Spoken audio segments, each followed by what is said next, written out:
of Mice and Mutts is the title of tonight's story by Ezekiel Kralin. This was email correspondence July 28th and 29th, the year 2023.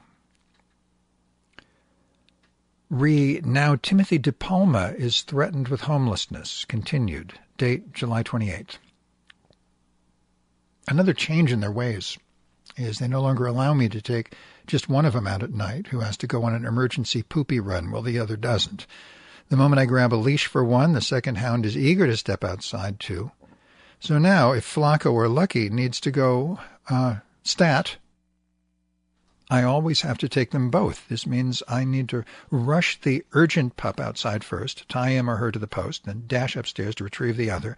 I guess they've been gone so long, almost a year, they've lost their original habit of one remaining inside to stay at rest. If I do that now and Flacco remains behind, she starts yelping until I return to collect her. Not a real bark and not that loud, more like a, hey, don't leave me behind, demand. Lucky wouldn't do that if he remained hovel, but he's all gung-ho now to join us on the walk, no matter. He would be wondering why he's stuck there and still be sitting near the door when I return, so another problem has cropped up. This afternoon, when I stepped out to snatch more free newspapers, Flacco started yelping when I was barely halfway down the stairs, so I just went back up, figuring I'll get the papers after Deke picks them up tomorrow. Also, sometime later, when I had to use the restroom, she started yelping again. What do I do now, Watson? Take her to the loo with me? But if I do that, Lucky will think it's time to go out again and leap off the bed, wagging his tail and looking up at me with those sparkly, expectant eyes. Take both of them to the bathroom? Or perhaps just use the portable toilet in my room to avoid the hassle? I guess I'll do that, but I'll see first if this is going to be a permanent change or if they might mellow out in time. Either way, I'm happy and honored to have them spend good hours each week in my little sanctuary here at Hotel California North. It's healthy for them in so many ways. They are such great company, needless to say. Geez Louise, that was such a stressful week. Well, with a hate flyer and consequent hostility from two people who don't even live here, quickly followed by the power outage, the pest exterminator adding to the misery, intruding himself into my private space, as if it were perfectly okay to do that. Finally, my sciatica attack. Paolo seems to be under the impression that my association with a homeless person brings in the bugs. But that's just not so. I remember years ago, when the first infestation occurred, he advised me to stop using eBay to purchase bed stuff and clothing. You can never tell if bed bugs are hiding in there, he remarked, while pointing at my futon snug against one corner of my room beneath the window. I purchased that new from Amazon, I replied, in a sealed plastic bag. I never use eBay. At any rate, the power outage set me back with my tales, especially the sudden barrage of posts on the MCN discussion list, which proved to make fantastic fodder for my latest chapters. So I've been working furiously to catch up these past few days, and I finally accomplished that as of this afternoon. What a relief. I'm proud of the results. Watson. Subject, Now We Got Mice. Date, July 19th. Of course, good doctor, thanks to the ongoing construction work of the gutted-out ATM depot, which explains Boaz querying me back in April if I have any mice in my apartment, because his is now infested with them. Sidebar. Allow me to point out, Watson, that most of the residents occupy real apartments, thus assume that the handful of us who don't do too. It's not like each tenant here really knows anybody else, and thus clueless about this building's layout. Those few who do know tend to shun us lowly SRO peons, including management. Here's a rather unrevealing picture of Boaz BTW in his UPS truck.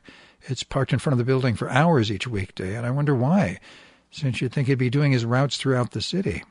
Maybe he's one of my bodhisattva guardians, watching over me in secret. They do it in shifts, I presume. I told him, no, I don't, which was true back then, but not now. 1 week ago, after crashing out, I heard rustling, scratching sounds that appeared to come from between the sink's cabinet and the adjacent closet. So I got up, opened the cabinet, and peered inside with the aid of a flashlight to find nothing. No rodent, no droppings. I then closely examined the closet floor, especially the rightmost side. Again, nothing. But the scurrying, scratchy sounds continue to go on every night, sporadically, though, not ongoing. It couldn't be a rat, because the disturbance would be on a more raucous level. Definitely a mouse, though I have yet to see one scurry across the floor. I figured this could wind up being a problem, having the dogs over, as they'd likely bark up a tempest late at night, but I also did not want to inform the exterminator, since this would mean further intrusion on my privacy, besides which Paolo would most likely insist on a barbarian approach. Regardless, I pushed at the back of my mind for the nonce, until 2 nights ago, whence Flacco abruptly leapt from where she lay on my chest and stomach, dashed toward the closet and stared way up at the ceiling there, and began to emit a menacing growl. It was actually adorable, but fearing that was just a prelude to a barking melee, I swept her up in my arms and brought her back to bed. While I was distracting her with kind words and belly rubs, Lucky remained unperturbed. He just lay there in the box with his head poking out.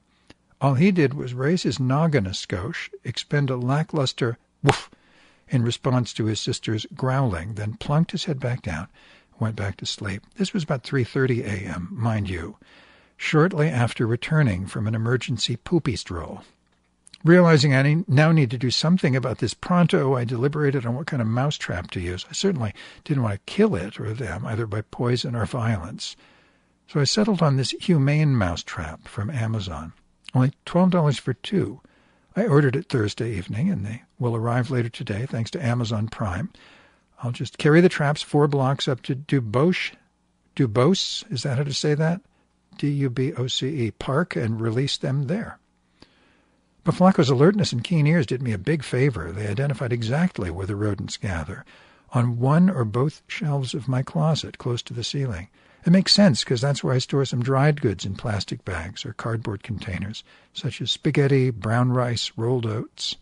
I'll create a space on each shelf in such a way as to make it easy for the mouse or mice to enter either trap. One thing, though, I must say about the poochies. I'm sure they're great mousers, should the need ever arise. It must be their dachshund nature, since that particular breed is listed as such on a web page entitled Dogs That Keep Mice Away.